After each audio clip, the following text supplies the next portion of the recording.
Good morning, I'm Peter Milios from the Finance News Network. US stocks struggled overnight as investors grew increasingly concerned about the health of the economy, particularly ahead of Friday's crucial non-farm payrolls report. The S&P 500 dipped 0.3%, while the Dow Jones Industrial Average lost 0.54%. The Nasdaq Composite managed a small gain of 0.25%. Turning to the US sectors, most closed lower overnight.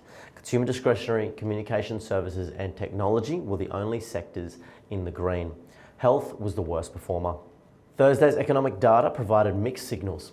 Private payrolls data showed the weakest growth since 2021, raising fears of a slowing labour market. However, the weekly jobless claims declined.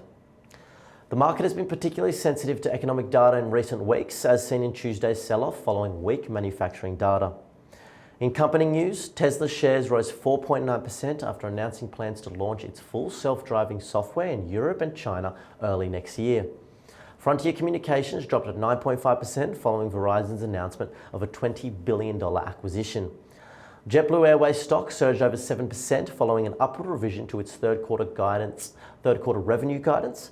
G111 Apparel Group's shares climbed 22% after reporting second quarter earnings that exceeded analyst expectations. In contrast, Hewlett-Packard Enterprise's stock fell 6% despite beating fiscal third quarter estimates as declining gross margins weighed on the company's performance. And the largest CRM in the world, Salesforce, is acquiring data backup startup OWN for $1.9 billion and expects the deal to be accretive to free cash flow starting in the second year after closing. In the Australian landscape, excluding preliminary deals and divestitures, Australian M&A volume reached US $15.7 billion in the past week.